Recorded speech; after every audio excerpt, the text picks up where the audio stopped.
kabanatang serbisyong totoo, tuloy-tuloy at di mapapatid anuman ang panahon. Bagyo man o habagat, handang sumuong sa baha ang mga reporters ng GMA News para tuloy-tuloy pa rin ang pagbibigay ng update sa publiko.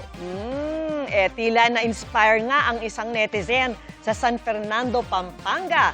Ito ang kanyang live report. Maxine! Good morning, Pilipinas! Nandito tayo ngayon live sa Barangay Lourdes, City of San Fernando, Pampanga. Saan makikita nyo ang likod ko ay sobrang baha na. Hindi nga natin alam kung baha pa ba to o bagong branch ng Manila Bay.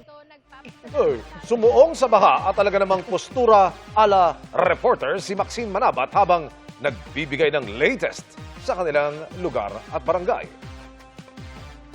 Pero Maxine, teka muna, ano pa bang ganap dyan sa lugar nyo? Yes, Mel, start na ako. Pwede naman kita, Jowa, nangingi ka ng update. Yes, Mel, pauwi na ako, Mel. Baha nga ni. Mapapanood mo naman to.